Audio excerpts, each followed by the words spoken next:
because the screen is flying, there's no wraps going on. I have the infantry up on ruins or base to base with the riptides, and you know, the matchup is just, I think, very difficult for G Circle to play against. I agree. I want nothing to do with it. Good thing you're not coming to Nova. You're welcome.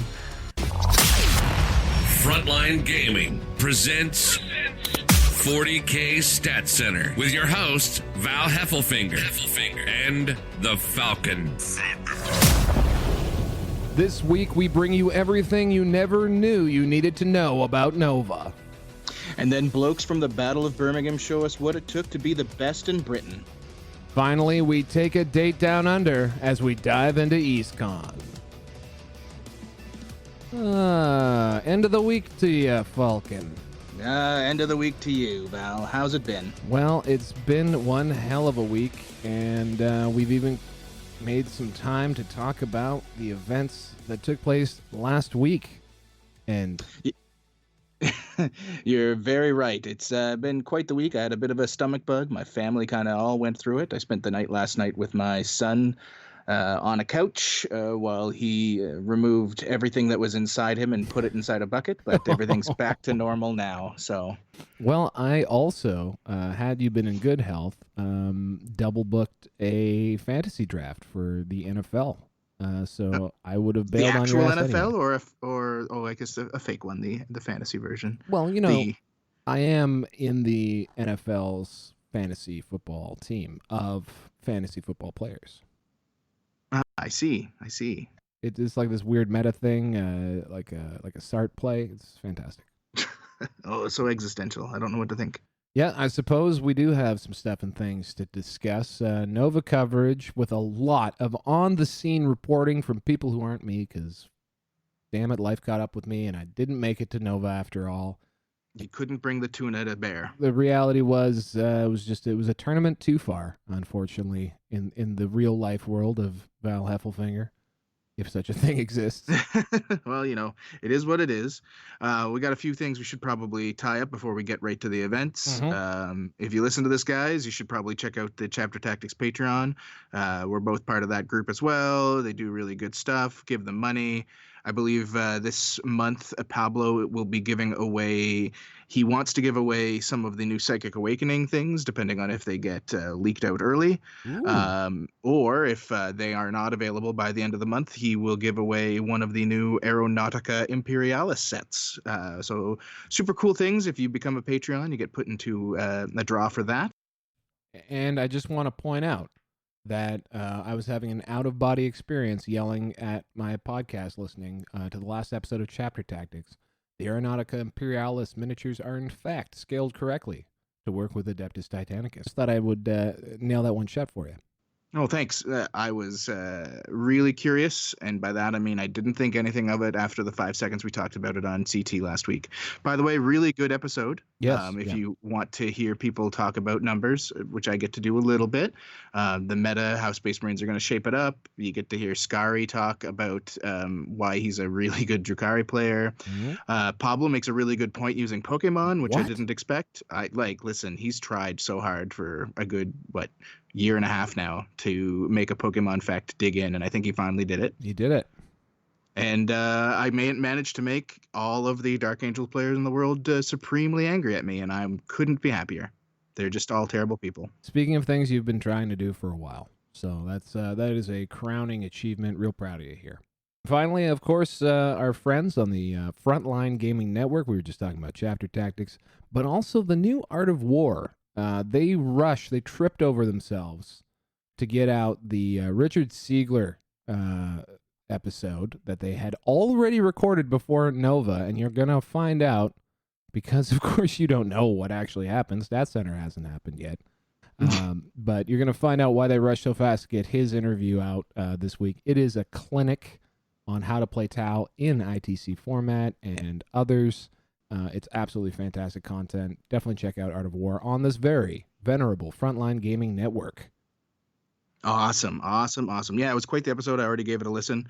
Actually, all of their episodes so far have been pretty freaking stellar. The actual caliber of players they've managed to get on already, episode 4 in, it's pretty outstanding, stellar stuff. I'm not gonna lie to you. I actually gave them $5.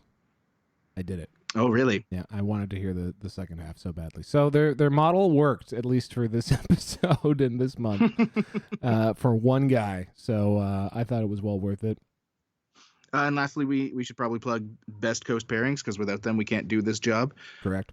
Guys, if you don't already have a Best Coast Pairing subscription, you should probably get one, because then you can see all the lists that we're about to talk about. Beautiful thing about 40kstats.com is that I only ever show the top 4s from big events. That being said, there's always going to be 3 or 4 lists in there, or even more, that are absolutely incredible that you need to take a look at using Best Coast Pairings itself. BCP brought functionality for doubles events this week. Pretty huge, which actually is huge. That's a lot of fun. That's a very common format, so I'm happy to hear it. Yeah, pretty stellar. Okay, so without further ado, why don't we put on our podcasting pants and our special hats? It's time to get this party started. Tournament news is made possible by BestCoastPairings.com. Download the BCP TO app to organize events for just about any tabletop game system. Download the player app to easily find and participate in events from around the world. Subscribe to BCP for as little as $5 a month to support the team and unlock additional features. Available for iOS and Android. BestCoastPairings.com. Competitive events easier. Nova. The wargaming world's greatest tax write-off and the last chance for romance for every broken list combination your cruel, crooked hearts desire. As the last big stop before the fall FAQ, Nova represents the potential final turning point in the meta, as we competitive players know it, just before the long slog to next year's chapter approved in the LVO. In all seriousness, the Nova Open is one of the bastions of our community, and as of this year, it raised over $210,000 for the Breast Cancer Research Foundation, Doctors Without Borders, and Fisher House on behalf of wargamers worldwide. With this year's event almost doubling in size, it will be exciting to see just how much larger that number is going to grow. We caught up with event organizer Mike Brandt for a full breakdown of what the Nova Open Charitable Foundation is all about and why they do the things they do, even though I hate them. So the Nova Open is a massive tabletop wargaming convention that's done entirely for charity. It started with a Warhammer 40,000 tournament that was held on picnic tables 11 years ago. And 10 years ago, we held the first official Nova Open, where we introduced to the community a wide variety of things it had never before seen, including live streaming 40K games, including a win-loss style format that had enough rounds to crown a true champion on generalship, and a variety of other things that made it pretty awesome, like win path pairing. These days, it's become a large convention that has attendees from all over the tabletop gaming sphere, plus hobbying, with hundreds of seminars, hundreds of gaming tournaments, including the 40K GT itself, which is now over 300 attendees, but also the national championships for the United States for most of Fantasy Flight's X-Wing and other series of games, and a variety of other things to boot. The meta for Nova is interesting. We have people come from as far away as Russia, as far away as Australia, to play in it, and of course they come from all over the United States. I would say that most of the top 20 in ITC standings are there, and there's just a wide variety of very talented folks that come from all over. I do think that our missions are a little bit more broad spectrum than you'll find in things like the ITC or others. Not because those aren't awesome missions. ITC in particular are, and obviously are very similar to Nova's format. But just the variety of choices we give, the mission and scoring tension, the philosophy of cap missions, etc., creates an environment where a wider variety of lists, or we hope a wider variety of lists, are able to compete even if they don't, excel at what you would typically think are good in today's 40K. So we have people from all over the world, all walks of life, all talent, and a wide variety of lists. The question comes up often, why don't we use things like a player code of conduct? Why don't we require chess clocks on every single table? And why don't we require list submission? In terms of the player code of conduct, I just think it's important that we not treat 40K as something it's not, and not put it up on a pedestal. Certainly not put the organizers up on a pedestal. I've been judging 40K tournaments for well over a decade and have solved a myriad of problems on tables ranging from people ready to come to fisticuffs to simply discussing or debating whether or not somebody cheated.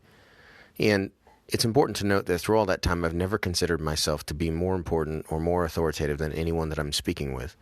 I think the moment that we stop treating our fellow wargamers as simply fellow wargamers and start thinking of ourselves as professional judges or adjudicators, we've really lost ourselves and lost any right to talk about the hobby that we all share as a social wargaming hobby. Finally, why don't we require list submission? This one is actually simpler than you would think. And it's that in 1 year, early on in the Nova Open's history, we required everyone to submit their lists early. They did.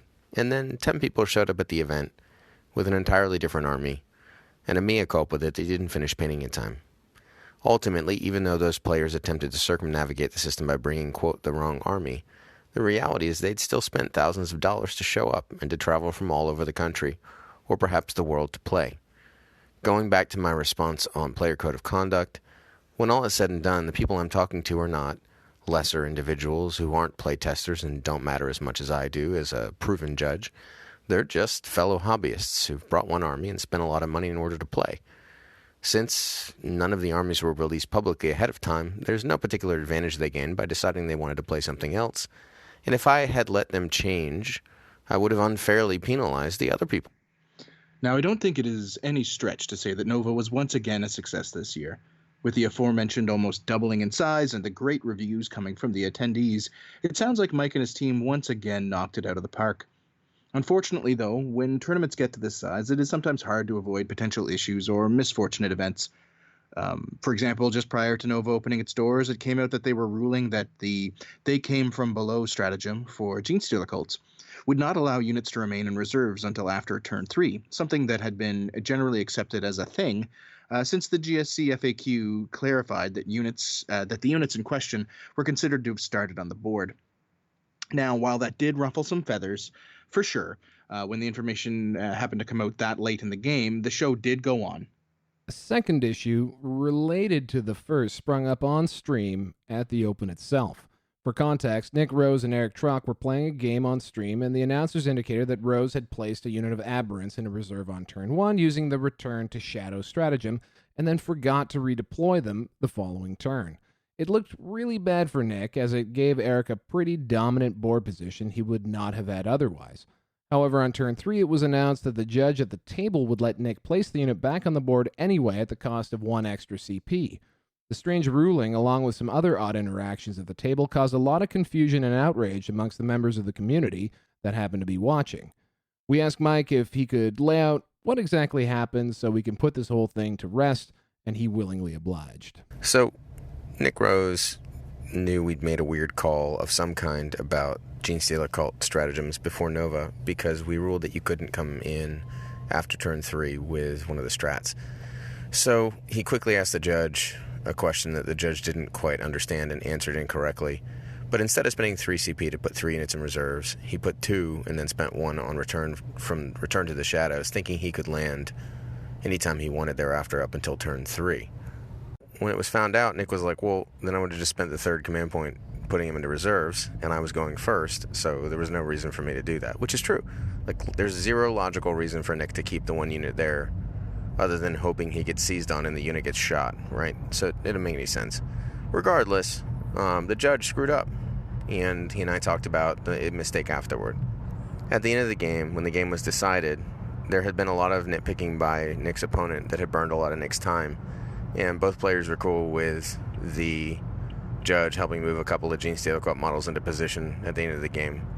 I gave my judge a lot of hell for this as well, because especially on the stream, it's really hard to understand that it wasn't a big deal to the players or to the game, because it looked really awful, and he should never have touched them anyway. None of this really impacted the outcome of the game, but it was all really not cool in terms of how the judge handled it, and he's one of the better judges in the country in all honesty. He judges at places like LVO, Adepticon, Nova every single year on his own dime, and he is a volunteer. He shouldn't have done what he did. He made some serious mistakes, but Nick Rose didn't cheat. He had no reason to make up the ruling that ended up in his favor, because he literally could have just had all of his guys come from below in the first place. So it's kind of a non-issue, but I had to have a long talk with my judge because he really could have done a better job with the situation. And that's our bad. Nova's, not the players. Thank you so much, Mike, for that background and insight and comments about the tournament in general. And while I'm sure not every pitchfork will be put away and not every torch extinguished, Nick Rose has shined up that head of his and is ready for them all in the parking lot. As we discussed on last week's episode, the Nova Open is split into two real main events, the Invitational and the Grand Tournament itself. While I'm sure other games get played there, they are really inferior and no one cares. Last week, I put together an, some might say, incredible breakdown of my predictions for the Invitational, backed by thrilling theme music and brotastic riffs. Let's take a look at how I did.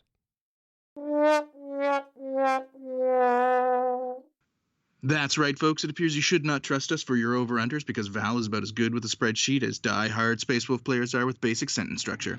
So let's get a breakdown on what actually went down. It's your Invitational coverage remix!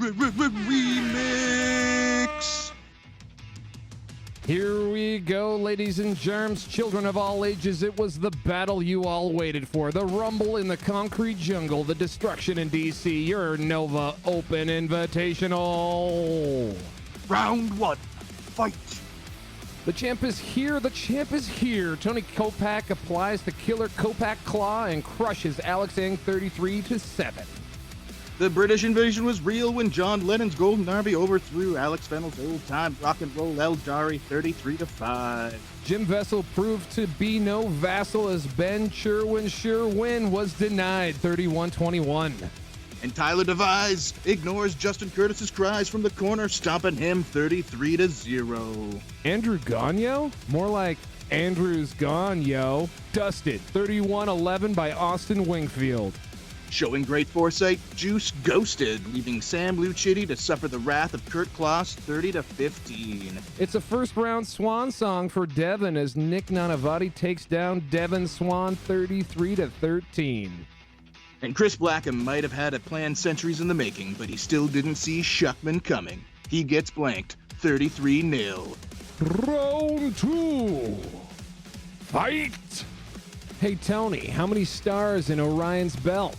33. John Lennon cuts Kopak 33-35. And then Tyler DeVries takes on the Jim Vessel Missile Crisis, and Buenos noches. See you next Tuesday to the ITC points leader. Austin doesn't need your presence, Mr. Claus. 33-7 for the Wingfield. Nick Nanavati says, Eldar?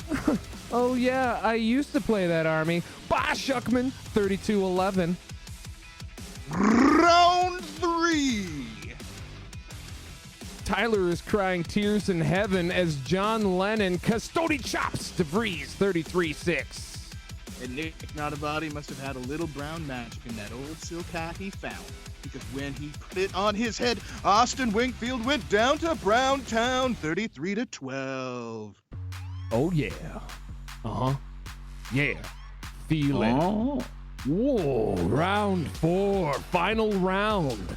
Finish him. This is it, the final. Nick, it's cool if you pay for it. Nanavati versus John Florida Man Lennon. Then it's Nick Nanavati on stream for 12 hours. How does he do it, folks? It's like this is his job or something. Go to sleep early because there's absolutely nothing to see after turn 3. Wee, wee, wee, wee, wee, wee. Well, actually, why don't we let John and Nick tell us what actually happened? Here they are with their experiences and their thoughts on the final game that no one else got to see. Sick. Feel it. Hey guys, this is John Lennon from the Florida Man 40K podcast. So for the Nova Invitational, I actually brought my Custodes army. I ended up bringing something very straightforward but still deadly. 2 Orion drop ships, 3 Caladius grav tanks, Trajan, a Vexla Magnifica, and a 3-man squad of guard with a couple storm shields tossed in. So my thought process behind this list was looking at the Nova missions and the ability to pick endgame, as well as knowing what the terrain was going to be like going into it. I thought that a flying shooty army with models tall enough to get over line of sight blocking was going to be the best thing for the Nova format. So for the Invitational, that's kind of what I went with. The army focuses on durability and overwhelming firepower that's very, very efficient. It's a low drop count, so if it goes first, it can obviously do a number of damage, but if it goes second, it has the defense with prepared positions to outlast most people and still get it all done. I approached Nova a little differently by focusing, with the invitational list at least, on how I was going to just kill people to prevent them from scoring and kind of worry about my own score later. Because if people took a progressive against me, I could just shoot them off objectives to deny it, and if I took endgame, I could really only spend one turn thinking about scoring. The Custodies list worked very well for me in that aspect. Really, my goal was just to overwhelm people with my list and firepower, execute it cleanly, and then just kind of clean up the score later. That was my goal for the Invitational. I ended up bringing Genestealer Cult to the Open because I wanted to improve my faction score, but I think the Custodies list was a little bit more optimized for the event format. My MVP for the Custodies was the Orions, just because of their speed, durability, and the amount of firepower they put out. They can split up their shots because they have 6 different guns, so I used them to finish off units that were wounded by the Calidus, so I didn't have to overkill anything, and I got the most bang for my buck with all my firepower. My list was a variation of the normal Genestealer Cult I've been running for the past 6 months or so. It was dubbed as Muscle Beach. I ran a Twisted Helix Anointed Throng Battalion with a Patriarch, a Primus, 2 units of 10 Aberrants, a Nexus, and 30 Brood Brothers. Then I ran a Mixed Soup Detachment with an Acolyte Icon Ward, a Magus from the Forum Number with a Crouchling, unit of 15 Acolytes with Rock Saws, a unit of 20 Hand Flamer guys, and a unit of 10 Brood Brothers. And then finally, I ran a Bladed Cog Detachment, which was another Bladed Cog Patriarch, a Jackal Alphys, 4 units of 10 Mining Lasers, Neophytes with Mining Lasers, and a Killer Morph. Lately, I have been experimenting with a unit of 5 Demo Bikes. They also snuck in. I put them in the Soup Detachment as Rusted Claw Demo Bikes as well. Throughout the weekend, my MVP was certainly, by far, without question, the Aberrants. They are the reason my list works. They're the focal point of my army. They exert immense board control, especially with the Nova Ls. I'm able to hide a unit of 10 in there and just start controlling 3/4 of the table without getting exposed to firepower at all. And then the other unit will come down and probably end the game when it does, or at least set the tone of the match to be very much in my favor. But the list is very much a working piece. You know, the Mind Lasers play their part, the Kellermorph does his job. Even like the Nexus, some stuff like that, it all comes together as one powerful list. So claiming one unit as the MVP is a little misleading, but if I had to pick one, certainly the Aberrants. My favorite game of the Invitational was my game against Nick Nanavati in the finals. I'd actually played this game before, both as the Genestealer Cult player into that Custody list, and as Custodies into a good Genestealer Cult player. So I understood the matchup very well. I knew that if he dropped all his bodies on my side, he was going to just overwhelm me and win the game easily. So I fed my Orions into his own deployment zone, so he dropped his massive bodies there. And once they killed the Orions, they didn't get much impact on the game until turn 6. Unfortunately, Nick kind of caught on to my plan on about turn 4 when he realized he was losing. So he was able to push out, and he got there exactly on time to stop me. I needed him to fail a charge coming through a Tanglefoot grenade. Unfortunately, he stuck it, made it into my guard one turn before I was able to put it away, and he was able to just catch me, kill enough units to keep me off the endgame objectives, and he was able to win the Invitational. It was definitely a brilliant game on Nick's part. I think I played it pretty well, and I liked my plan, but I just couldn't keep him off in time. I had a really tough strength of schedule for the Nova Invitational. From a matchup perspective, I got hit with Mech Tau, followed by Seer Council and Eldar Plains. Then I had a little break where I played against Plague Bears and Chaos Knights, which is a favorable match for once. And then finally, the finals against Triple Caladius and Double Orion. As any Genestealer Cult player knows, the flying-based armies are almost unwrappable and in some cases unchargeable, which makes it incredibly difficult to fight. My hardest match was definitely the finals against John Lennon. He played it fantastically. I think he actually had a better idea of the match going in than I did, but I was able to capitalize on a couple positioning errors he made. And with a little bit of luck, I made some charges and was able to fight my way through it. Had a great tournament. All 4 opponents were fantastic. Really happy with how I played in the Invitational. It was just a great tournament all around. Congratulations to the Brown Magic for his stellar performance and, more importantly, on getting his absolutely stunning GSC army displayed on stream for 4 games in a row on Thursday. Diversity is absolutely a key concept in streaming. Let's end this coverage with Nick explaining how he approaches Nova versus ITC missions. Nova and ITC are different beasts from the tournament theory perspective. In ITC, it's very much you just have to kill more and hold more while maxing your secondaries and minimizing the secondaries you give up. It's very minimalist. You just have to do the bare amount more than your opponent every single turn to win. Nova isn't like that. Nova, you could be playing 2 different missions entirely from your opponent. So it does require a different mode of thinking. I would say ITC is much more just get by and score some points, where Nova is try to dominate your opponent and score points. Now that could be a matter of hiding all game and then coming out on turns 4, 5, and 6, which some armies are designed to do when they pick the end game objectives, whereas my army is more board control. I pick progressive and try to dominate the first half. Who cares if I get tabled by the end of it? It's just different ways of thinking entirely, but they're both very valid. While there are similarities, the 2 formats are vastly different from that perspective. Tournament news. Hey guys, this is Nanavati from Knights of the Game Table Pro, where I teach you how to become a better 40K player. And you're listening to 40K Stat Center. Now, on to the main event. The Nova Open Grand Tournament. 295 players duking it out over a potential 9 rounds of play for a chance to sidle up with greatness. To be, for one brief, shining moment, deemed the very best in the world at a tightly built but lightly used format that they will probably never play again until next year's Nova. For those of you who are unaware, Nova starts as a standard 5-round grand tournament using its own home brew of missions with a static terrain setup on all tables. After those 5 rounds are completed, all players are placed in a 16-person bracket where they play their final 4 rounds against the folks that finish closest to them in the opening rounds of play. The winner of each bracket is given a splendid prize, though we are told there is none greater than getting to shake Mike Brandt's hand and smell his musk. He said so himself.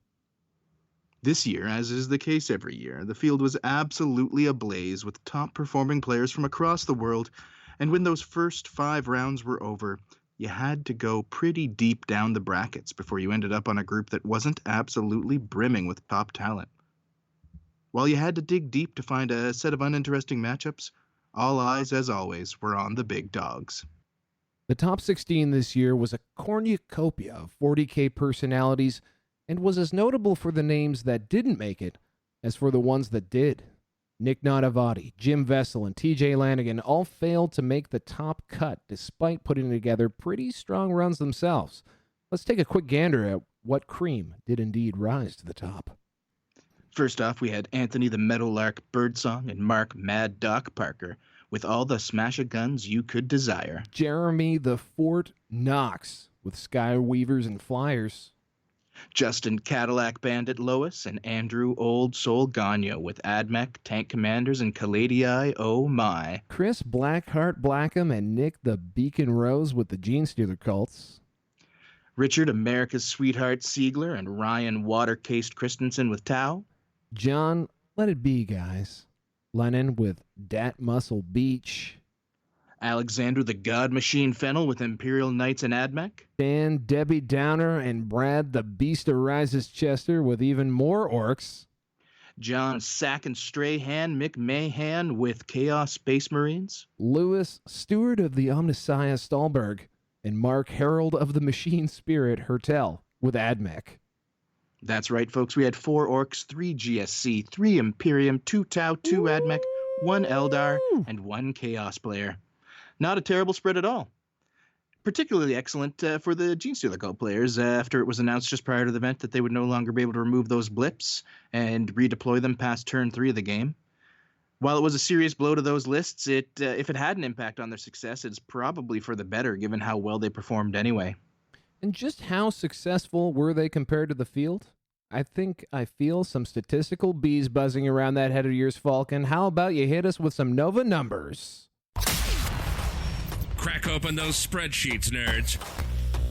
Because it's time to put the stats in Stats Center. Courtesy of 40kstats.com. That's right, folks. Gene Stealer Cults were out in abundance at Nova. A lot of it would have to probably be because with an end game mission option, Gene Stealer Cults with that turn 4, 5, 6 deep strike option really have a leg up on the competition. So luckily for everybody else, that got removed just pre-tournament. And even still, Gene Stealers, they ended up with a 53.84% win rate at the event. It was number 5 in your top 5 best win rates. But if you look a little closer, they had by far the best average first round loss at 2.72, and they were tied with Orcs for the best T-Whip. So of the guys that managed to go 4-0 in that 9-round event, 4 of them were Gene Stealer Cults and 4 of them were Orcs. The rest made up only 1s and 2s by comparison. I think so we might need to make an adjustment to T-Whip for Nova, and it's 9 rounds for everybody. You really think so? Well, no. I guess. I mean, you had to go 4-0 to have a chance at the bracket, so we'll call it fair. Yeah, I mean it's hard to modify one statistic just for one or two off events, and really anybody that goes 4-0 at Nova, they're going to be like the cream of the crop anyway. Just like with any of those other 9-rounders like LVO or to a degree Adepticon, even though they do that mega cut. Regardless, so yeah, Gene Stealer Cults and Orcs overall performed the best. Orcs had a 55.82% win rate. The only faction that performed better in that raw number was Custodes, like on the back of the Caladius Grav tank at 55.83. In terms of who showed up the most in general, the Orcs were the most popular faction at Nova. What? Yeah. Like, what do you want me to say? Well, I don't know. That's just shocking. What was the percentage? Sorry, I lied. They were the 3rd most popular. Custodes were the most popular at 20. They made up 26 of the 295 lists were Custodes primary. 24 were Orcs. So pretty big numbers. That's about 8%, which is a big jump from where they'd been the last couple months, as they'd kind of dropped down to about a 4 in terms of popularity. So a lot of people brought those Orcs back out for Nova. I'm told the missions really do well for them Orc boys. Drukhari came up next, 55.69%. Even though they really didn't have anybody show up in that top 16 bracket, they did well just overall, kind of like in that kind of midfield. A lot of 5 and 4s, a lot of 6 and 3s at the event for the Drukhari players. Really, when you look at it, this is a pretty diverse and successful tournament for factions. There were only 3, or I would say there's 5 or 6 factions that really performed extremely poorly at the event. A lot of them are your common, like Space Wolves at a 30% win rate, but only 4 people really brought them. 8 people brought Dark Angels and they had a 32. Blood Angels at a 33. Tyranids at a 38. So those are kind of like your bottom, and a lot of 50 and ups. You had Imperial Knights at a 49.69, which is very low for them. Yeah. They didn't do very well compared to their norm. Chaos Space Marines also had a drop at 49.67. They've been performing a lot better in other like ITC event styles. Space Marines, even though this was pre-new codex, broke 50% for the first time in a long time. And they had 12 players play them, so it wasn't like this was 1 or 2. So yeah, really good showings overall for some factions. A lot of big jumps, but nothing I really didn't expect in terms of numbers. There wasn't any faction I think that surprised me. Maybe surprised other people when we talk a little bit later about how a couple other factions performed. I don't know. But You're kind of pulling a bit of a Pablo there, because I think just the breakdown of what factions showed up is pretty amazing. The spread itself is crazy. I would say. I mean, I guess so. I mean, Adeptus Custodes being at 26 is actually pretty common right now, and it hopefully, theoretically, will drop with the nerf of the Caladius, because Custodes had become 8% or so of the meta just because of the Caladius. There were only 9 mono-faction Custodes players there, and they had a win percentage of 47%. So really, it was the multi-faction, that soup, as it were, that was really carrying them along. They also had the best overall VP at 24.19 average, which is pretty strong.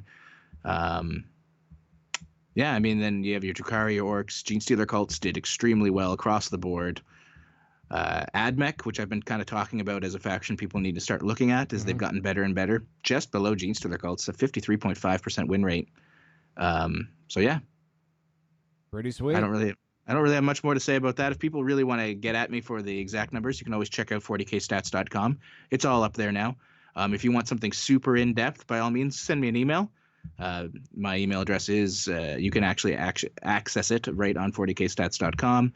If your request is overly ridiculous, I may or may not respond, just because there's some things that take me way too long to dig into. Like if you want to know exactly how a Chaplain Dreadnought performs in competitive play, maybe not going to get back to you as fast as some other requests. Well, who wouldn't want to know that? Also, the Falcon loves it when you mix them up with me. So address all those stats questions to Val Heffelfinger at 40kstats.com.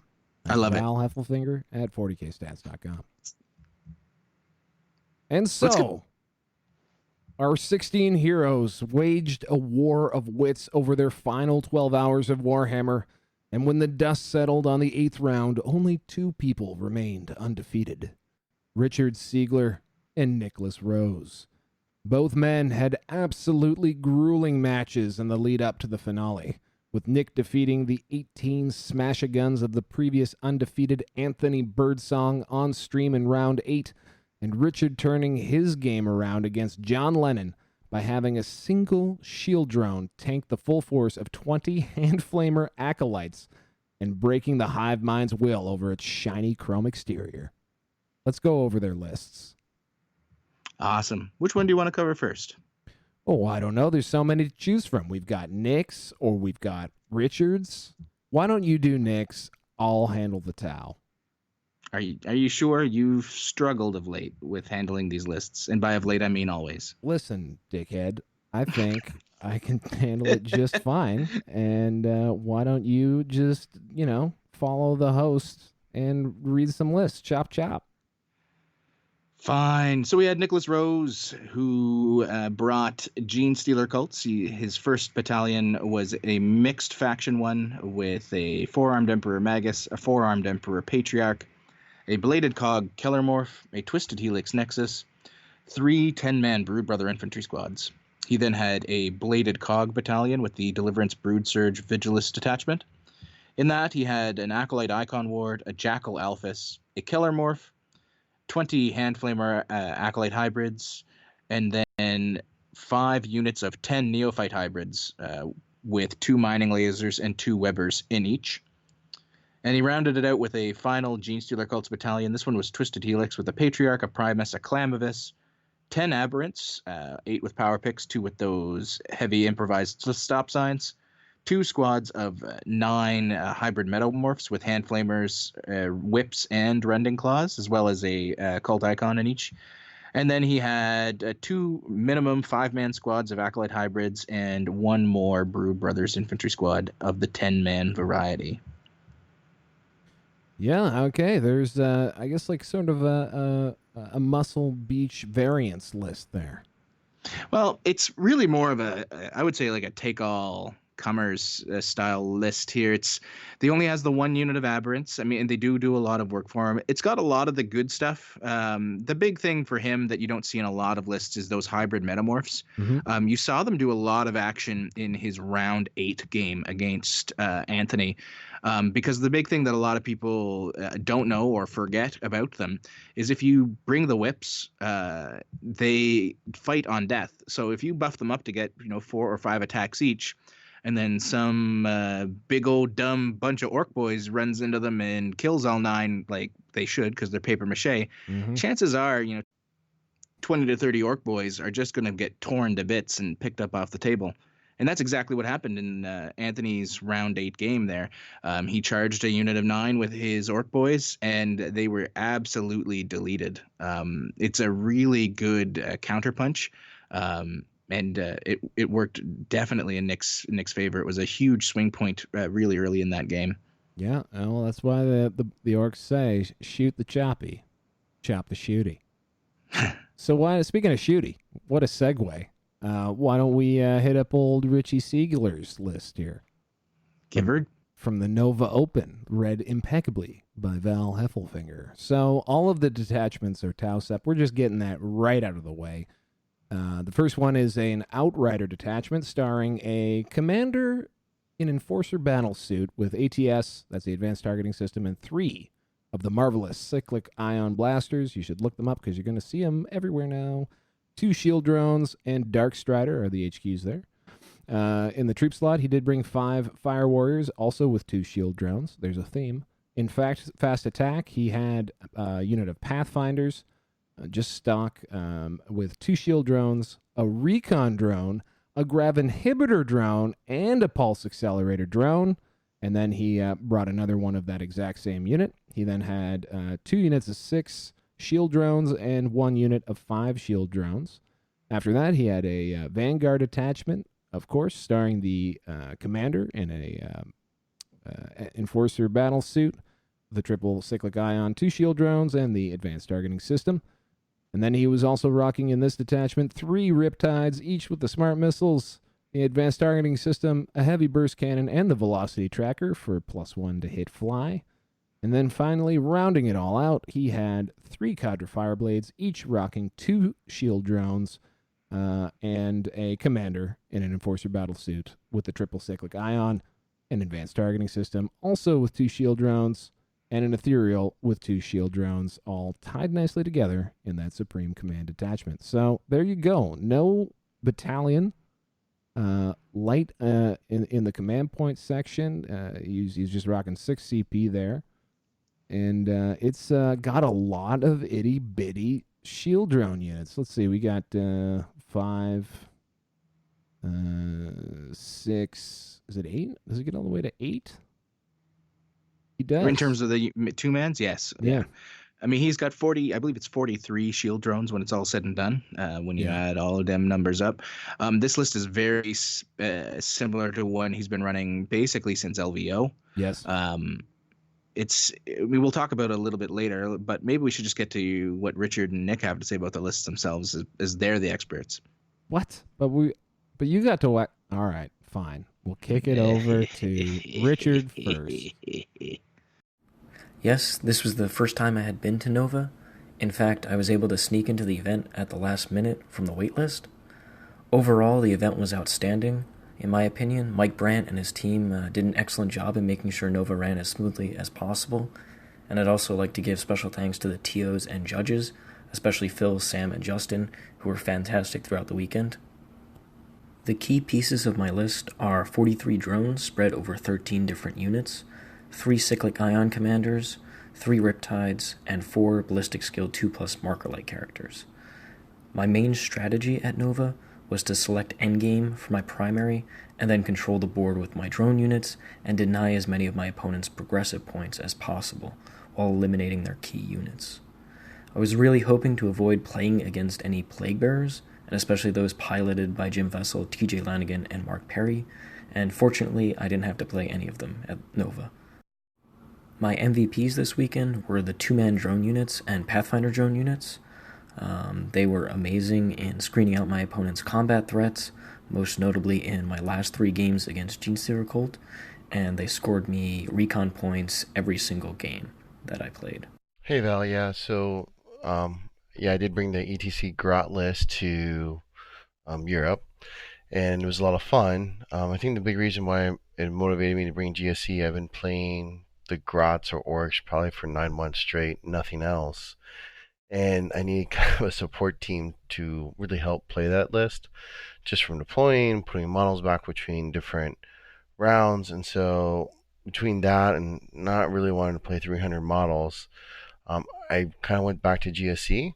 Now that being said, I haven't really played them much, so it was kind of rough and didn't really get any other practice games. So I was just like, all right, let's go have a last hurrah, and that's kind of how I ended with GSE. What made my list unique for GSE?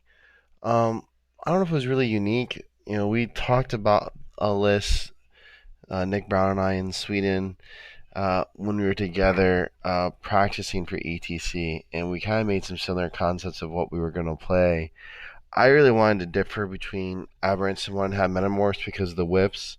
We kind of view them as a cheap metamorph, a cheap aberrant unit basically in the way, and the same being Twisted Helix, they would kind of counter aberrants in that way, because if they die, they mutual self-destruction.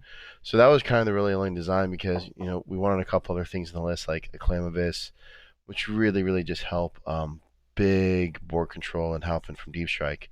Probably helped me actually win a cut of my games too. So there's a big reason in trying to make that trade-off. Why is it that whenever we interview these guys, one of them always blows the lead? That's right, folks. Richard Sig Hale, this is a test to see if you'll read whatever I write. Please use something else, Sigler. Thanks, Falcon, who writes most of the show. Let's use a different nickname. I'm pretty sure people will be mad about Sig Hale. No, Falcon, you wrote it, and now the internet's going to roast you harder than Lionel Johnson when he got back to Caliban. You have no idea what that means, do you? Not a clue. We asked both players to go through the game and how it all went down from their points of view. This highlight from the champs would definitely be Richard Sigler. He was such an amazing player. You can definitely tell he played a lot of people, or a lot of GSC players. He practices with John Lennon, so he definitely had a plan, came and executed, and did it amazingly. I don't think I could find a chink in his armor to get through or to find a hole. As I'd say, he played me and beat me like a drum, but he was an amazing player and it was an awesome game.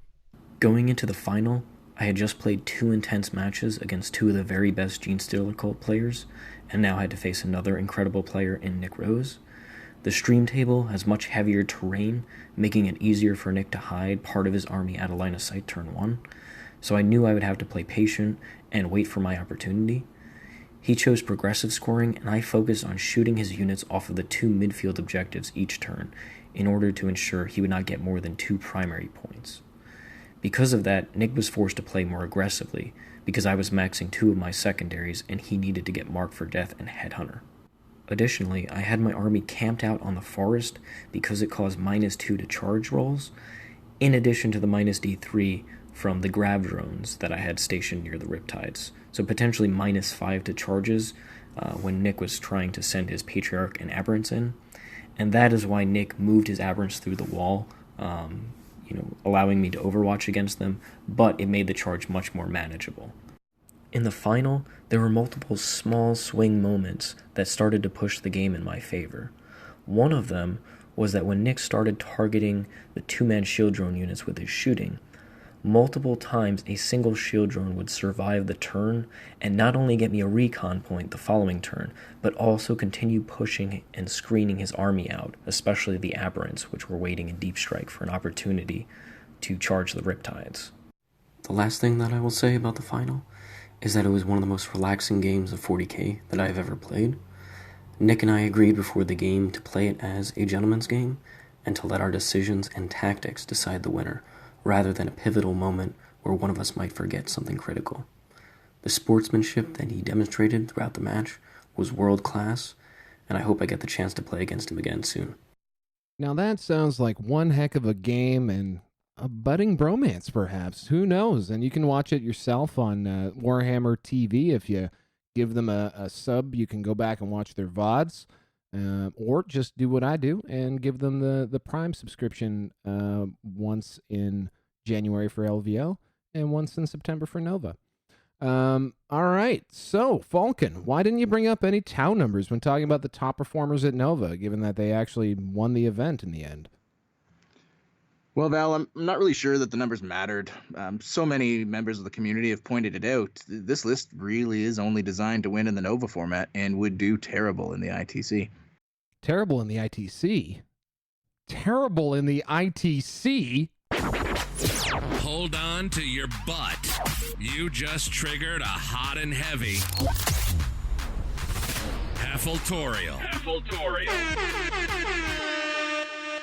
Richard was 21-3-3 in ITC format GTs and majors this ITC season, and 6th place in the ITC going into Nova. He was also 22-2 in RTTs. These results were almost universally with the same list he brought to Nova, with the exception of the aforementioned Fire Warrior squad. To further explain why this has far more to do with the player and not the faction, the drones, or the format, look at the stats. 19 players brought Tau to Nova, 6.4% of the field, and they had an average win percentage of 44.8%, and I wasn't even playing. Without Sigler, those numbers dropped to 43.3%, just slightly above Grey Knights, who we all know are a current powerhouse. Of those 19 players, only 6 had winning records. Sigler himself talks about how Tau in general can struggle in the Nova format due to the terrain and the difficulty in taking the midboard in Nova missions on our sister podcast, The Art of War. You should check it out before you wreck yourself. Thank you. Mic drop. And finally, as Val said earlier, we highly recommend you all check out the stream put on by Warhammer TV over on Twitch, not just for the finale, but for the majority of the games. I myself am a particular fan of Game 6 featuring John Lennon and Jeremy Knox. There was a lot of excellent strategy on display at the event, and our pals Reese and Frankie, with the help of Mariana on cameras and Dare Mood on the table, they put on a heck of a show. Yeah, and I just actually want to extra shout out Jeremy Knox, who absolutely kicked my ass at what I think was his first GT in the spring at Warzone Atomic Empire. And he's a class act, really great guy. I was rooting for him all weekend. Came up a bit short once he got to the 16, flew a little close to the sun, but hey, next year he's a name to watch. Let's hit that bump. Tournament news. This is Colin. This is Mitch. This is Chuck. And we're from the Best in Faction podcast, and you're listening to 40K Stat Center, where one host has a really strange nickname and the other one's called the Falcon. Birmingham, England, birthplace of Black Sabbath, the Industrial Revolution, and probably child labor. It is also the home of the longest running and second largest 40K major in the UK, Battlefield Birmingham. The event has been going strong for 9 years, as far as we can tell, with a big focus on community, sportsmanship, and borderline alcoholism. Event progenitor and TO Harry Allen gave us the lowdown. Hey guys, it's Harry from Battlefield Birmingham in the UK here. So we just finished Battlefield Birmingham 16 last weekend, which was a great success. Was told everyone had great games, and from a TO point of view, everything ran as smoothly as we could have hoped. Battlefield Birmingham is a 2,000 point tournament using up to 3 detachments. Running at the same time as this, players can enter a team of 4 where each round will take their 3 best scores, and that will form their team score. This year it was won by Team Draco, which Malik was part of. Also, we have Best in Faction, where players will spend 1,500 points or more in their chosen faction to qualify. So if Blood Angel player chose 1,500 points of Blood Angels, then they would qualify for Blood Angels. We also have Most Fluffy Awards, Best Army nominees, last place and spot prizes throughout the weekend. Battlefield Birmingham runs missions similar to that of the ETC, as in we do the dual Eternal War and Maelstrom of War missions at the same time. So it's a mix of missions from the rulebook and chapter approved 2017 and 2018, and the next one will also include missions from the 2019 chapter approved that is yet to be released. Battlefield Birmingham 16 was won by Malik, Amin, Rubio from Team Draco. Second place was Stephen Box from Vanguard Tactics, and third place went to Ben Jones, also from Vanguard Tactics. We have been running Warhammer 40,000 events for about 8 years now. It started with a small 16-man event back in 2011, as at the time there were no Birmingham-based events. We have now grown to a 110-player event and have been that size for about 3 years.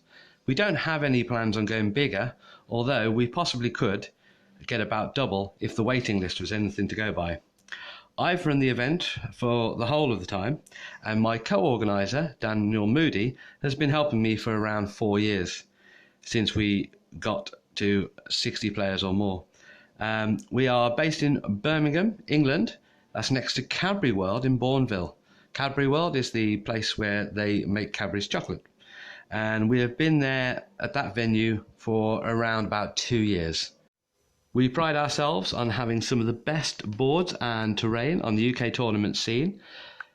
We also provide the most amount of prizes and trophies. I believe it was 51 trophies won at Battlefield Birmingham 16. Probably the highlight would be somebody's sentinel kicked an Imperial Knight to death. Our next event will be in March. And if you go to Facebook and do a search for Battlefield Birmingham, we'll be the ones with the skull logo with the B in it.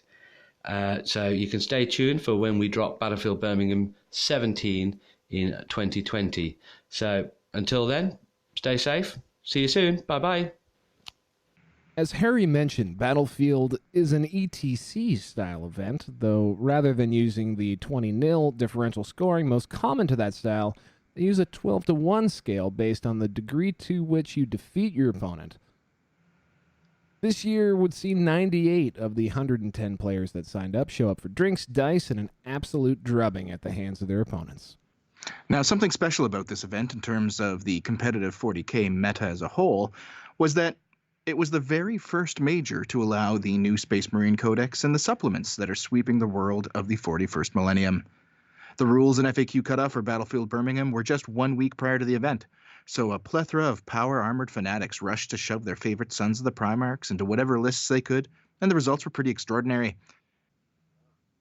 13 of the 98 players brought mono-faction Space Marines to the event, almost triple their normal representation in the field to date, and 2 of the top 4 lists were pure Adeptus Astartes, while a third made use of them in at least one of his detachments. James the Last Templar Marsden would take 4th place with monofaction Black Templars.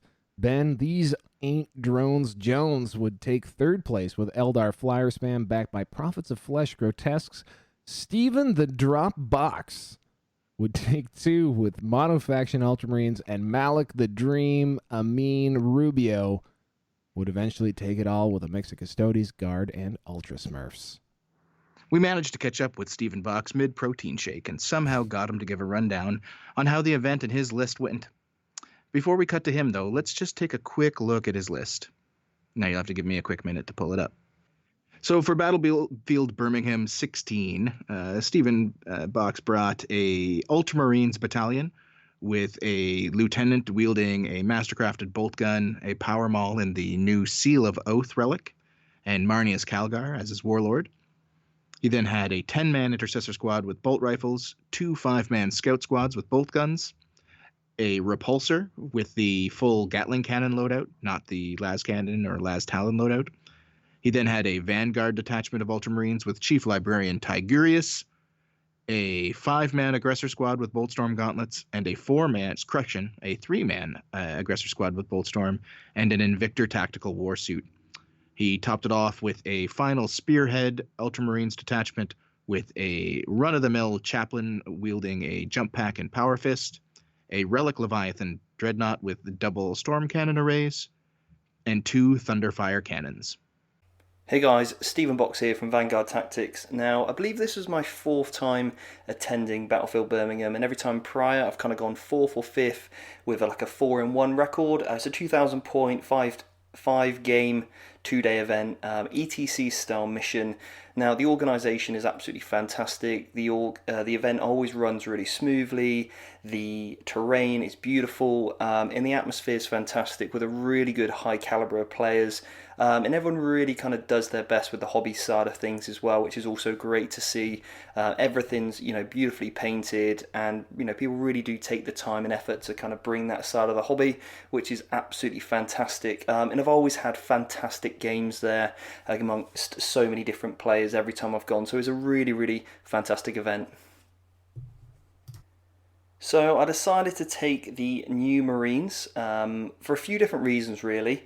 The biggest one for me is that because of my YouTube channel and some of the coaching that I do, I really wanted to get the experience using the new book, and in particular Ultramarines. I think the kind of white scars are the ones that look a little bit sexier on paper. They've got a few more tricks than the Ultramarines, but I thought, knowing how I like to play, my play style, when I've used Chaos in the past, Chaos Space Marines, I saw a lot of synergies within the book that I wanted to try out, and it's one of those things, theory hammering, but what I really like to do is get models on the table, and there's nothing better than going to a good event and throwing yourself right in the depths to see actually how does the list stand up, what units are performing well, which aren't, which are kind of just, which ones do look good on paper and which actually are the ones that are going to be your, auto includes every single time. So that was kind of my main reasoning. I've got the LGT coming up in a couple of weeks, so I wanted to use this event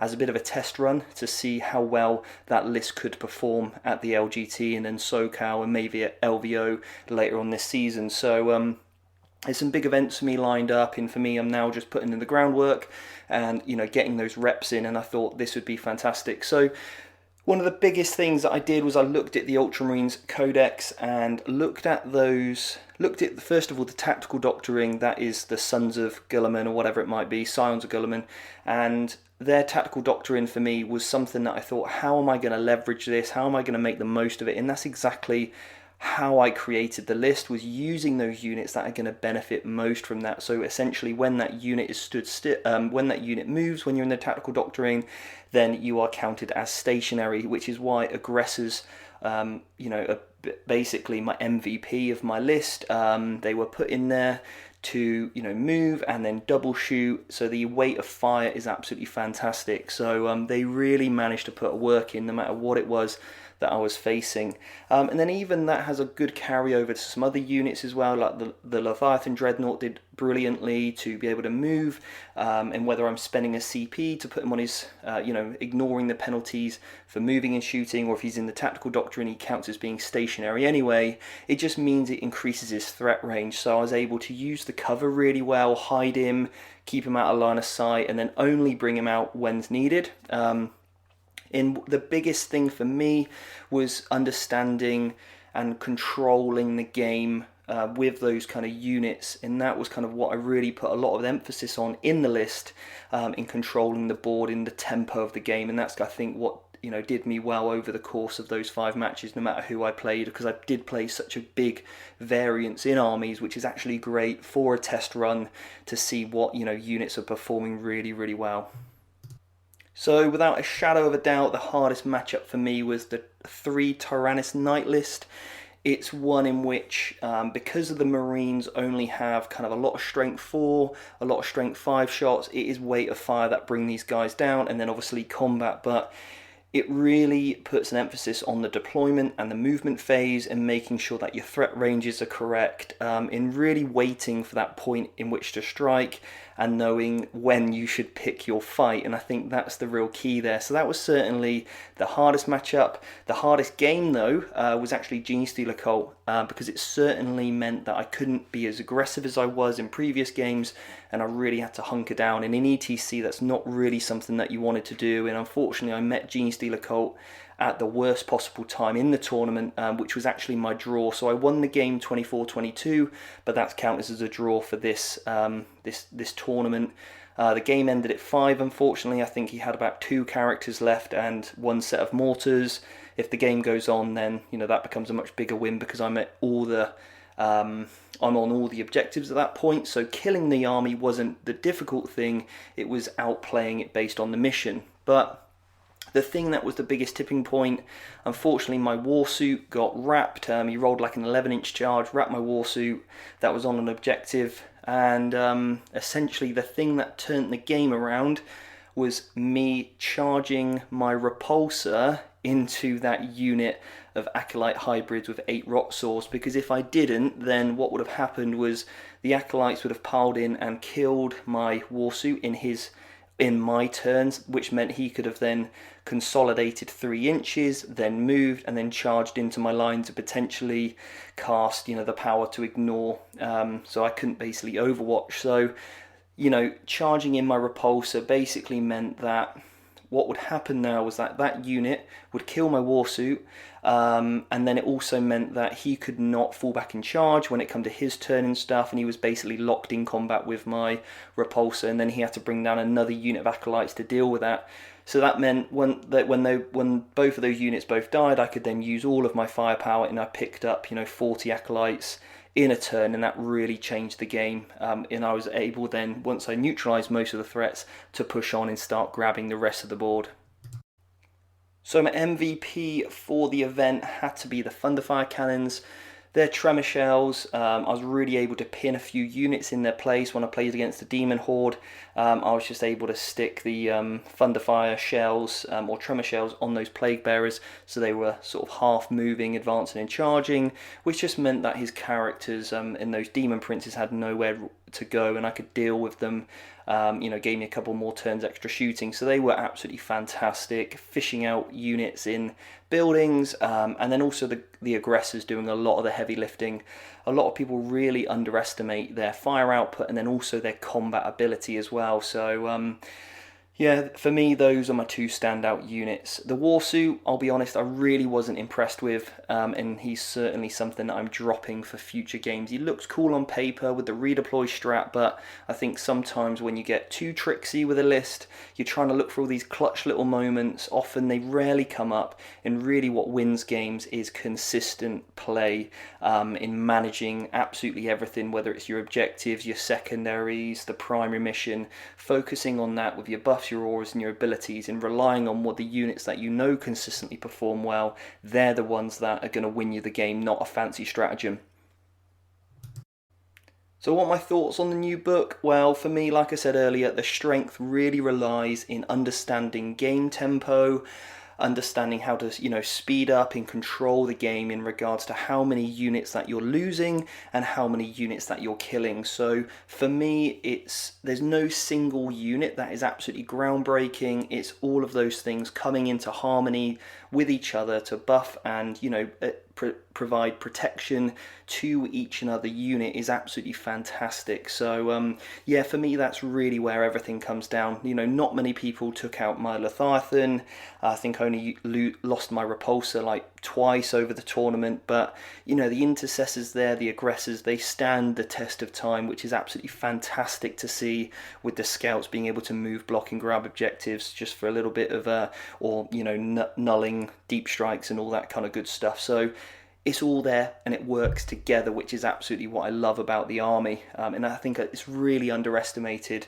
A lot of people, much prefer aggressive units, alpha strike stuff, and this list doesn't have it, but what it does have is absolutely brilliant. It does well, I think, scoring, and that's the most important thing, is playing the mission, not just trying to math hammer out, how many wounds you can do against a knight or whatever. So really the experience of that game is, brilliant. What I want to try out next is going to be those eliminators, just to maybe help out with some of the more challenging matchups like the demons, sniping out some of those crucial characters, and again put my opponent, just to worry about where they're going to go, what they're going to do with them, in the threat of just even having them in the list. And one last thing, guys, thanks so much for having me on the show. Really honoured to be part of such an amazing podcast, and keep doing the good work, guys. Absolutely love it. Aw, Steve, that's too kind. Thank you. You know what? So we're going to do a good one in return, and you can find a perpetually shirtless Steven running VanguardTactics.com, a 40K website, YouTube channel, and webcam club devoted to bettering the 40K community as a whole. He also captained one of the United Nations teams at this year's ETC, and he seems to know what he's doing. Now, folks, we arguably saved the best for last on our Birmingham coverage. Malik Amin Rubio has been, and I'm sorry for absolutely massacring your name, buddy, has been a perpetual top table performer for the entirety of 8th edition. Whether it was his dominating performances with Inari through the 2018 season, to his switch to a series of Imperium-based multi-faction lists in this one. For one, Malik was one of the first to win a large event with the dreaded Triple Caladius. It is rare that we don't see his name come up from event to event, and Battlefield Birmingham was no different. Malik was more than willing to give us an extremely thorough breakdown of his list and the event itself, and we just want to give him a big thank you, because he took a lot of time in doing this. Let's hear what he has to say. Yeah, so this weekend was Battlefield Birmingham, and we had pretty much the whole Dice Down team, 4 out of the 5 players there. which kind of tells you a little bit about what we think of the event. So it's my third time there, and it's definitely one of the best UK events. So just as you mentioned, almost 100 players, so 98 players after dropouts, and it really has one of the best atmosphere that there is around. So Harry, the tournament organizer, is just such a down-to-earth guy, and he's a big Blood Bowl player actually, so you can imagine just a laugh a minute. He's always kind of making fun of himself, which is just comical, and takes sportsmanship really seriously. So it's his number one filter, really. So the event atmosphere is just incredible. Everyone's laughing and giggling, and there's space for everything, really. So there's space for kind of just players who want to go enjoy 5 games, and there's space for those of us that obviously play really competitive 40k. The tournament itself is a mix of Eternal War and Maelstrom. So quite a typical mix where you're doing both kind of the progressive or end of game scoring, and you're using the Maelstrom cards. And for me, it's a really special tournament. So I've been 3 times, and twice I've come really close. And I've lost on the top table and finished 4-1. So it's been a real goal of mine to kind of get my hands on. I have won a doubles tournament there before, but there's nothing quite like the singles. And actually, the really cool thing Birmingham does is they run a team event concurrently with the singles event. So we were playing for both, obviously, the singles title and the team event, which is really cool. And we were fortunate enough to win both. So super exciting, which I guess is kind of why I'm on here. But amazing tournament. And if you're ever in the UK, definitely one to go to. What's next? Tough question, if I'm honest with you. So obviously the nerf came so soon before LGT, or it was such a short time frame that it left me with very little time. I did have a couple of other things, so I was tempted just to switch to Eldar Planes, which kind of I've played before, and I know Eldar inside out. Or maybe even the Chaos Horde and the Chaos Toolbox, which is absolutely my pick to win the London Grand Tournament. Anything with established terrain in that way. Again, we cover that in an article in Dice Down soon about the different types of terrain. So Chaos Toolbox, definitely my pick. So I was tempted by those 2 things, but 2 weeks away, I wanted to kind of stay true to the models I'd painted and the stuff I'd practiced for. So I'm still going to be using the Imperium Soup. I've switched the Caladius to Arachnus heavy blaze cannons, which got a buff, which nobody really kind of focused on with the whole Caladius change.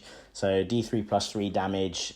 Ultimately, a lot of the time the Caladiuses were doing the heavy lifting for me in terms of removing vehicles. So bit of a tough pill to swallow, because I had to drop the Thunderfire cannon, because it wasn't just the fact that Caladiuses got nerfed, it was the amount of time I had left to kind of submit a list, or submit 2 lists really for both the Invitational and the London Grand Tournament. So you'll see me play Imperium Soup for one more tournament, and after that, it's anyone's guess. I miss Eldar deeply. They're my absolute favourite faction. I own all things Eldar.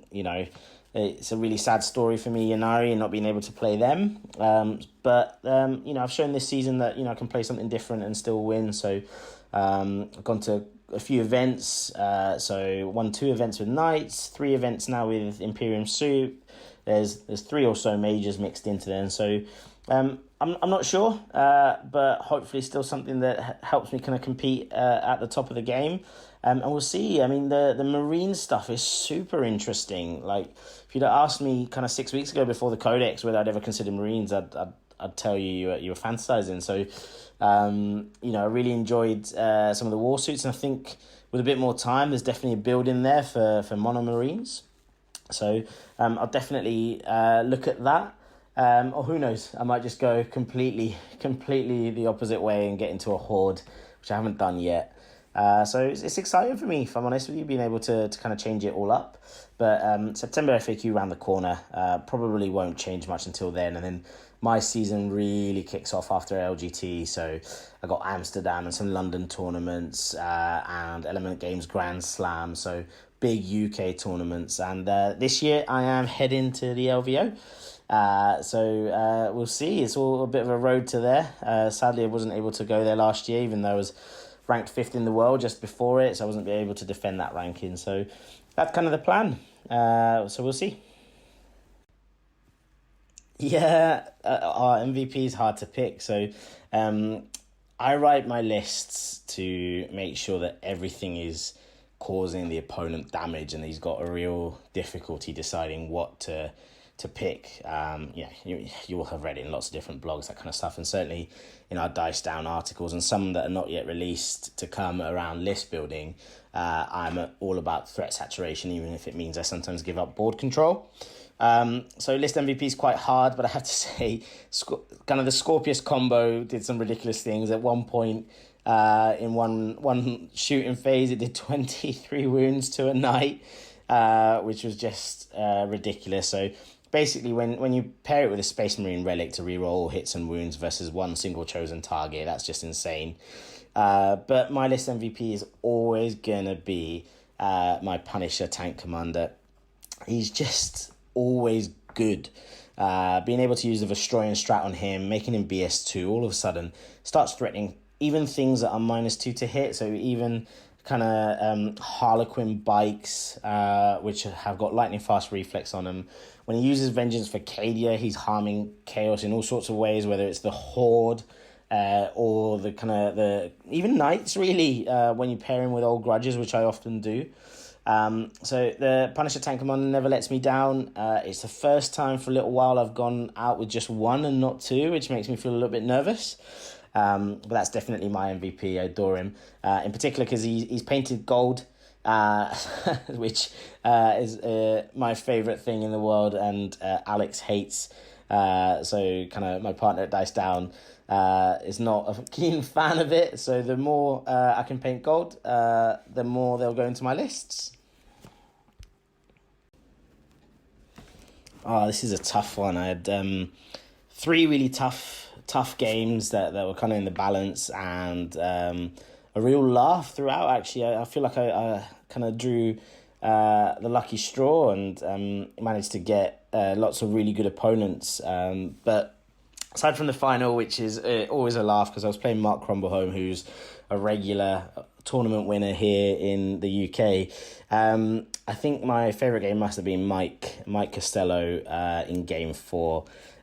So I've played Mike before, and he's a laugh a minute and an absolute gentleman. So he was running a Demon Engine list, so 3 Mauler Fiends, 3 Lord Discordants, a Knight, and some Red Corsair, CP Farm, Marines backing it all up. And Mike's army's always beautifully painted. He's got some incredible guard that win awards wherever he goes. And he's just such a gentleman to play.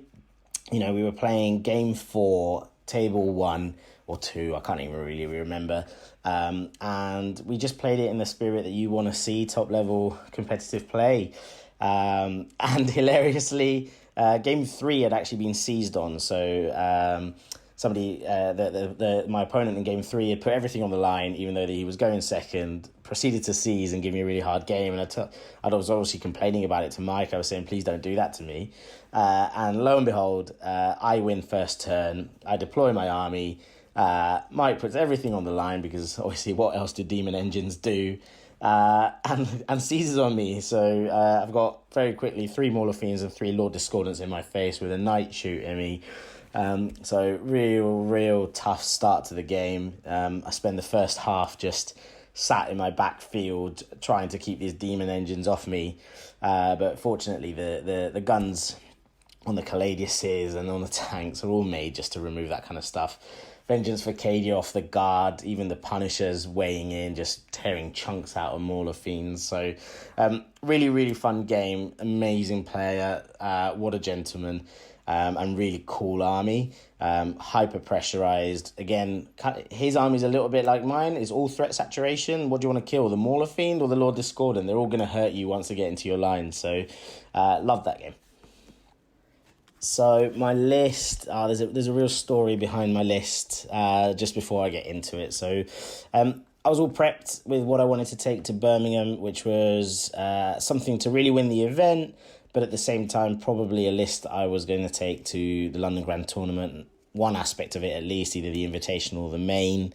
However, we obviously had our little shock. Well, not really a shock, but because we all expected it, but the timing was a bit of a shock. So the Caladius nerf landed Friday morning or afternoon, depending on what time zone you're in, really. And it kind of threw my plans into disarray, as I knew I wanted to take something strong enough to win Birmingham, but also get a bit of practice in for LGT. And now I was facing into changing my list entirely in order to get good playtest data, or going ahead with a really strong list capable of winning the Battlefield Birmingham, but maybe not giving me much use for London. So I ended up taking a mix of the two, really. Harry obviously ruled that they wouldn't be adopting any changes so close to the event. So I ended up playing with the Caladius Detachment, so 3 Caladius Grav tanks with the Iliastus cannons up top, led by a shield captain on a Dawn Eagle jet bike. I think everyone knows this detachment by now, but I suppose I'll just give you my 2 cents on it. The real strength is not even the strength of the guns. It's just how consistent it is. It does the same thing game in, game out. The movement along with the ballistic skill is just phenomenal in the meta at the moment, and that's what was making them so strong. Forget the invulnerable save and all the other bits. Just obviously an incredible detachment. But the powerhouse in my list, I said this in most of my reports, the things that wins me games, everyone forgets about them, everyone ignores them, is the Guard Battalion and my tank commanders. So we've been running 3 for a fair while now, but 2 is a nice sweet spot I found recently. So a Punisher Gatling Cannon tank commander and the Battle Cannon tank commander, with the possibility of upgrading it to have the relic out of the Emperor's Fist kind of detachment. So the Relic of Sunderance, it's just incredible, super consistent again, and it's the real answer in my list to kind of horde and mechanized lists. So again, loads and loads of consistency. I've been playing this for a while. I think a lot of people have now, really. Super cool little detachment, and obviously the CPs coming from the battalion. And then the Marines, which was a nice little plug-in. So I suppose I'll talk about this a little bit more. So I asked beforehand, before going to the tournament, as you always should do, hopefully if you've ever got anything contentious. So we asked Birmingham whether they'd be allowing the Relic Scorpius and Kronos combo. And at the time, the FAQ hadn't been released. I know it is now, obviously, at the time of recording this. But the logic kind of pointed to it being available. So I was taking basically Sergeant Kronos in a Relic Scorpius using the Paragon of War for extra mortal wounds. But the other bits to that was a Phobos captain to kind of complete and lead the Vanguard detachment, I believe. You never remember what these things are. And 2 Invictus warsuits, the new kind of Primaris Dreadnought type scout warsuits. And they were just, again, super strong. Backed up by a Thunderfire cannon, which I really love, but sadly, maybe you'll see in my list to come, has had to be dropped. And I had loads of fun as well. So the warsuits go forward, whilst the rest of the army kind of stays back and shoot, plays like a very regular gun line. And it was just loads and loads of fun. It applies a ton of pressure with its damage output, and the threat saturation is real. I mean, if you're not removing Caladiuses, then they're going to kill you. But if you focus on them, they're hard to shift, and then the Guard and Marines pour damage out. So nothing's easy to kill, and everything hurts you back. So not a lot of chaff, high threat saturation, which is kind of my favoured play style. So definitely loads of fun. And top tip, I would play the Scorpius even without the Paragon of War. Hyper consistent, and I can't wait for people to see it in action when there's big, heavy terrain kind of protecting it. As Malik mentioned a couple of times in his clips, he is part of the Dice Down team. You can catch them either on Facebook, on Twitter, at Dice Down TV, or via their website, dicedown.co.uk. I highly recommend you check out their recent articles on competitive play and the state of the meta. They're some of the best written stuff out there right now, and I totally read them. This isn't just Falcon talking. Well, somehow we got through all of that. Let's hit a bump. Tournament news. Hi guys, I'm Manny Chima, one of the founders of Glasshammer Gaming and the head coach for the Glasshammer list writing and coaching service, and you're listening to the 40k Stats Center. From jolly old England, we take you to miserable young Australia for Eastcon, a 1,750-point major event that took place in glorious Melbourne, Victoria, last weekend. Now, this was the event we tried to get for you last week if it had not been for T.O. Matt, the Plague Hulk Morrisali, falling asleep in his rum and coke instead of sending in his audio, and Josh, the Plumberjack Mcmillan, sending his voice clips to the dark web instead of the Falcon. Here's what the number one player in Australia had to say about the event he's been running for a couple of years now.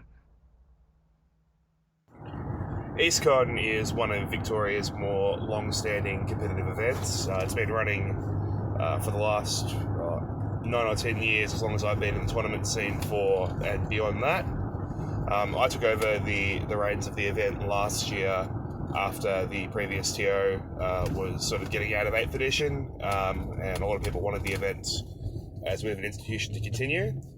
This year we had, I believe it was 66 players, just shy of 70 after a few last-minute dropouts as you have. It was held at the House of War in Ringwood, which is one of the largest gaming stores in Australia, if not the largest gaming store in Australia. Terrain, we basically, our club owns about 15 tables worth of good quality 8th edition terrain, and then between the terrain at the store and a number of people who helped out, including the guys from the Terracon GT who travelled about 6 hours to be at the event, we managed to finish all of the 34 tables that were required. The event was eventually won by Rob Lane playing Necrons. However, Josh Mcmillan on Orcs also equalled his battle points. So in terms of ITC standings, Josh had more VP, so Josh took out the honours for the ITC points, but Rob edged him out with 1 point in paint to take home the big win. The event sort of follows our traditional paint sports battle rubric that we've used for a long time in Australia, although a lot of events are moving away from it now, sort of towards the more typical ITC straight battle formats. But we still submit the ITC rankings based on battle points only. In terms of event organisation, everything was pretty smooth. Fortunately, having the event at a large game store means the trestle tables and the tabletops are already there for you, and you sort of have to come in the night before and get all the terrain set up and get the computer and the projector set up. So it was pretty easy from my end. Congrats to the guys who took home the win, and to Josh who took home the number one ITC spot for the event. Now, as Matt said, Eastcon would have two winners. Josh Super Mario Mcmillan, who went 5-0 with his Orcs, winning Best General, and Robert the Necron with Aplomb Lane, who would go 5-0 with Necrons and taking Best Overall. Let's take a quick second to check out their lists and hear what they had to say. Now, Val, do you happen to have Down Under pairings up to take a quick gander at these beautiful, beautiful 1,750 point showings? When don't I have Down Under pairings up? I mean, come on. Who wouldn't always have Down Under pairings loaded and ready to go on their screen? That's something I ask myself all the time. All right, let's kick things off with a little bit of Orc Chin music from Josh Mcmillan. We got a battalion detachment of Evil Sons Orcs led by none other than Zad Snark Del Ripa, a.k.a. the only non-legendary Warboss on bike. Warboss on Warbike as well, with your Power Claw situation. And a Weird Boy are the HQs there. He's then got a unit of boys, 22 of them, plus the Knob, a unit of 20 boys, plus the Knob, and another unit of 22 boys, plus the Knob. The 222 boy units are Slugga Choppa. The 20 Orc boy unit is just the Shooter. And then over in the Elite section, we've got some cheeky units here. We got a unit of Commandos with two soon-to-be legendary Burnas, the Boss Knob with the Big Choppa. And then we have a unit of 8 Mega Knobs. Hey! 3 of them with the Power Claw, 4 of them rocking those pricey upgraded kill saws. There's also a Knob with a Wah Banner, and next up, another battalion detachment. This one, those crafty death skulls. You got a Dreadwah upgrade on this. You got a Big Mech with the shock attack gun. He's the Warlord, and he's got the souped up Shaka. And then there's a regular old shock attack gun. Both those guys have the Grot Oilers with them, just keeping them safe from them assassins. And then there's a weird boy in this one as well. And then just 3 units of Gretchen as the troop slots. Rounding it all out, we got our old pal, the crazy, the zany, always says something awkward during Christmas dinner, Mad Dog Grotznick. And that's the whole thing. You missed something. Maybe you should scroll down just a little bit more. What do you mean? He's got 8 tank busters in that list, brother. What the? Oh, yeah. Plus the knob. And he's got 8 tank busters plus the knob. Yeah, no, that's right. I thought I nailed it, but clearly pooched it again. You didn't stick the landing. Pooched it again. It's okay, bud. Yeah. Well, anyway, 1750. It's a missing a few elements like the 3rd Battalion, but what can you do? I mean, Josh Mcmillan's also pretty well known for playing some kind of off-the-wall stuff and doing pretty well with it. So it doesn't shock me that he would replace a lot of the regular go-tos with things like commandos, which we really haven't seen in like a year now. Ludas, which, I mean, he did kind of replace with tank busters. The fact that he brought kill saws. Lots of cool stuff in there. I like it. Yeah. And up the other undefeated player from the event, Robert Lane, he brought a Necron Sotek battalion with Imhotep the Stormlord, a Cryptek, 10 Tesla Immortals plus the knob, another 10 Tesla Immortals plus the knob, and another 10 Tesla Immortals plus the knob. In his elite slot, he took a Triarch Stalker. He then had 3 Doomsday Arcs. And he rounded it all out with an Air Wing Sotek detachment with 3 Doom Sides. So kind of like your standard run-of-the-mill Necron Sotek list that's been, I wouldn't say dominating, but doing extremely well in the meta. He did, of course, have to cut 250 points, so you don't see any Destroyers or the Tomb Blades. But when you're a little short on points, you got to make do with what you make do. And this is all the hot stuff. Well, speaking of hot stuff, we got some hot stuffs coming through. Here come Robert and Josh with what they had to say about the event. Hi, this is Josh Mcmillan from Legion. Just on a recap from the event on the weekend, Eastcon, down in Melbourne, Australia. I went 5-0 with Orcs. Got first with ITC points, but got second overall with the total of battle points, painting, and sportsmen. My list, I was running Orcs. 2 battalions. First battalion was Evil Sons. I had the War Boss on bike with Claw. I had Zaznag, and I had a Weird Boy. I had 3 squads of boys, 2 squads of 23, the Nob with Big Chopper, a squad of 21 shooter boys, Nob with Big Chopper again. Then I had a squad of 8 Mega Nobs. 5 of them had the Kill Saws. I had the War Banner, and I had a squad of Commandos. In my other detachment, which was Death Skulls, which was the Vigilist detachment for the Relic Shock Attack Gun, I had 2 Shock Attack Guns. I had another Weird Boy, 3 squads of 10 Gretchen, the 8 Tank Busters, and I had the character Pain Boy, Mad Dog. The MVP unit for the event for me were the Mega Nobs. The Kill Saws were just a lot more reliable than the normal Claw. They're flat 2 damage. You could just allocate what you needed to, and the D3 damage is just too unpredictable. But yeah, they were definitely the MVP unit of the event. My hardest opponent would be Joshua Brody with the Gene Stealer Cult matchup. Just because I know what they can do, and how unpredictable they are, being able to drop down any turn they want, 3 inches away, fight when they die. The amount of stratagems and how powerful that list is crazy, and I was very cautious going into it, and obviously I played it out well. I came out in front, but that was definitely the toughest matchup. Highlights for me, one of the biggest ones was the stream game. The first time I went to shoot the shock attack gun, I rolled a 12 for strength, rolled a 5 and a 1 for shots. But previous to that, I used the Mordaka strat and the Death Skull strat to reroll all wounds against vehicles.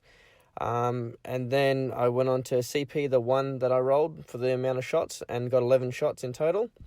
And then I hit with one shot. So I had 1 Mordaka, rolled that to nothing. I used the Death Skull reroll, no hit. So out of 13 dice rolls, I rolled 1 5+. And that's what one of the handshakes was during the game, if people were getting a little bit confused. But yeah, that was just a funny moment that yeah, he could only smile, and he just sort of shook my hand to try and make me feel a bit better after that. My list MVP was definitely the Tesla Immortals. They just get work done all the time. They never seem to fail me. Whether it's shooting down hordes of bodies or focusing fire, using stratagems to get those exploding fours to put lots of wounds down, even without any AP on some bigger targets, you still get plenty of wounds through. Running it alongside the Triarch Stalker helps too, getting the reroll ones against the target while you're already hitting on 2s with exploding 5s or 4s if you use the strat. And also comboing that with Imatech to give 2 units My Will Be Done, so you can really put down a lot of hurt on things that you don't seem to think you would actually wound sometimes, just through weighted dice. So the tournament highlights for me at Eastcon certainly had to be winning my Game 3 against Lee on stream with his Gene Stealer cult. He's a tough opponent, and his army was pretty savage. I found my Necrons seemed to be a pretty good matchup in that scenario, just having the flying screens and all the Tesla Immortals to dacker down those weak little bodies whenever I get them out of there. I made a couple of pretty big mistakes, but thankfully I was able to still capitalize and come out with a 2-point win, which was nice. Yeah, I really enjoyed playing this list. Performed pretty well for me. I love playing my Necrons, and it was really nice to do well and win a big event playing them. I was pretty happy I didn't run into Knights too, because that matchup never seems to go well for me. Toughest game definitely goes to my game on stream, round 3, with Lee Abbey and his Gene Stealer cult. A couple of deployment mistakes by me allowed my Triarch Stalker to get wrapped by his Rock Saw Bomb when it first came in. And I spent the next 2 turns basically trying to correct from that mistake, pulling back and just trying to delete the Flamer Bombs as they came down, continuing to screen out with my Doomsday Arcs as best I could. And thankfully, eventually I managed to clear out all the Flamer Bombs, all the Acolytes, and he ended up with just some Guardsmen and a couple of squads of Acolytes with mining lasers moving from the other side of the board, trying to take out what I had left, which was mostly 2 squads of Immortals and 2 Doomsday Arcs, and mining lasers do not like quantum shielding. So he struggled for about 2 turns just trying to get a kill, and I started out scoring on primary every turn and ended up with a 2-point win, which was hard fought and a really good game for Lee Abbey. And there we have it, our first 17-hour-long episode. For those fine folks that sent us audio from the Battle in the Bush Major that also happened this weekend, fear not. We will be covering your event in all its glory next week. We're just waiting on the terribly busy event winner and a couple others to provide their beautiful voices to this song and dance that we do. There's a really good tale to be told, and we want it to have its chance. And also, finally, a big shout out to Jonathan Holm for taking first place at the MFF SummerSlam GT in Sweden as well. He brought 4 big old Night Boys with a Outrider Detachment. You Swedes, you got to get that Westeros 72 or whatever the next number is in that series out there so we can see what you're really bringing to play. Tournament news. Hello, everyone. This is Dustin from the Stutter Scrub Podcast, and you're listening to the 40K Stat Center. Well, I don't know if we're studs or scrubs, pal, but I am wiped. What an episode. There was a lot to say and a lot to hear, and I hear you, buddy. I am dying. Last of the gas has been removed from this tank. That is absolutely correct, although from what I understand, always a little bit of gas when Falcon's around. I am thinking of maybe clicking send on this and going to bed. It has been an absolute pleasure. I want to personally thank everyone who participated. We had some really great players. They're all over the Podosphere and YouTube talking about their events from Nova. You can find detailed game-by-game analysis on just about any of the major shows have gotten one of these personalities to really go into the nitty-gritty. So go out there and listen to them as if you haven't already, because we're so effing late. I got nothing more to say. Well, you do got at least one more thing to say. Bye-bye. This has been 40K Stat Center, a presentation of the Frontline Gaming Podcast Network. Like what we do? Subscribe to and rate us on YouTube and wherever podcasts can be found. Join the conversation. Follow 40K Stat Center on Facebook. You can also support the show directly by joining the Chapter Tactics Patreon and competitive 40K in general via the ITC Patreon or by grabbing a subscription to BCP.